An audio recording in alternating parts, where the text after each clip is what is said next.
ಬೆಂಗಳೂರಿನ ಮಹಾಲಕ್ಷ್ಮಿ ಲೇಔಟ್ ಶ್ರೀ ಧರ್ಮಶಾಸ್ತ್ರ ಅಯ್ಯಪ್ಪ ಸ್ವಾಮಿಯ ದೇವಾಲಯ ನಾನು ನೋಡಿರ್ತಕ್ಕಂತಹ ಅದ್ಭುತವಾದ ಹಾಗೂ ಆಶ್ಚರ್ಯಕರವಾದಂತಹ ದೇವಾಲಯದಲ್ಲಿ ಈ ದೇವಾಲಯ ಕೂಡ ಒಂದು. ಯಾಕೆ ಈಗ ಹೇಳ್ತಾ ಇದ್ದೀನಿ ಅಂತಂದರೆ, ಸಾಮಾನ್ಯವಾಗಿ ನಾವು ಮಾಲೆ ಧರಿಸಿದಾಗ ಅಯ್ಯಪ್ಪ ಸ್ವಾಮಿಯ ಜೊತೆಗೆ ತನ್ನ ಸಹೋದರರನ್ನು ಅಂದರೆ ಗಣಪತಿಯನ್ನು ಮತ್ತು ಸುಬ್ರಹ್ಮಣ್ಯ ಸ್ವಾಮಿಯನ್ನು ಇಟ್ಟು ಆರಾಧನೆ ಮಾಡ್ತೀವಿ. ಈ ದೇವಾಲಯವೂ ಕೂಡ ಅದೇ ರೀತಿಯಲ್ಲಿದೆ.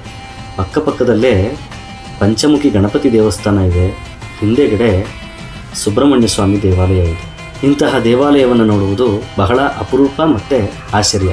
ಅದರಲ್ಲೂ ಕೂಡ 3 ದೇವಾಲಯಗಳಲ್ಲಿರ್ತಕ್ಕಂತಹ ಗರ್ಭಗುಡಿಯ ವಿಗ್ರಹಗಳು ಅಂದರೆ ಆ ದೇವತೆಗಳನ್ನು ನೋಡುವುದೇ ಒಂದು ಆನಂದ. ಬಹಳ ಮುದ್ದಾಗಿ ಕಾಣ್ತಾರೆ ಆ ಅಯ್ಯಪ್ಪ ಸ್ವಾಮಿ. ಅವರ ದರ್ಶನ ಮಾತ್ರಕ್ಕೆ ನಮ್ಮ ಮನಸ್ಸು ನೆಮ್ಮದಿಯಾಗುತ್ತೆ.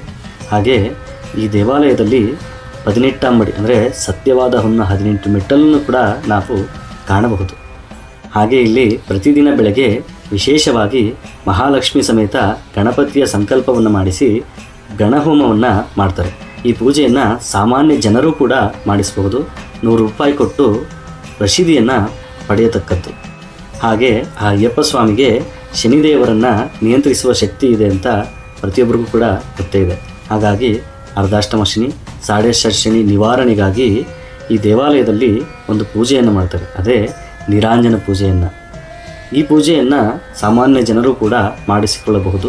50 ರೂಪಾಯಿ ಕೊಟ್ಟು ರಸೀದಿಯನ್ನು ಪಡೆದು ನಿಮ್ಮ ಹೆಸರು ಮತ್ತು ನಿಮ್ಮ ನಕ್ಷತ್ರಗಳನ್ನು ಹೇಳಿ ಅಲ್ಲಿ ಅರ್ಚನೆಯನ್ನು ಮಾಡಿಸಿ ನಿಮಗೆ ಪ್ರಸಾದವಾಗಿ ಸ್ವಾಮಿಯ ವಿಭೂತಿಯನ್ನು ನೀಡ್ತಾರೆ. ಈ ಪೂಜೆಯ ಮಹತ್ವ ಈ ಹಿಂದೆ ವಿಡಿಯೋದಲ್ಲಿ ನಾನು ನಿಮಗೆ ತಿಳಿಸ್ಕೊಟ್ಟಿದ್ದೀನಿ. ಹಾಗೆ ಈ ದೇವಾಲಯದಲ್ಲಿ ಪ್ರತಿದಿನ ಮಧ್ಯಾಹ್ನ 12 ಗಂಟೆಗೆ ಅನ್ನದಾಸೋಹವನ್ನು ಮಾಡ್ತಾರೆ. ಪ್ರತಿ ಭಕ್ತರೂ ಕೂಡ ಅಯ್ಯಪ್ಪ ಸ್ವಾಮಿಯ ಪ್ರಸಾದವನ್ನು ಪಡೆದು ಪುನೀತರಾಗಿ.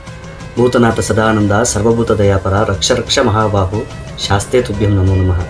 ಯತ್ರ ಯತ್ರ ಶರಣುಘೋಷ ಮಂತ್ರಂ ತತ್ರ ತತ್ರ ಅಯ್ಯಪ್ಪ ಸ್ವಾಮಿಯ ಅನುಗ್ರಹಂ.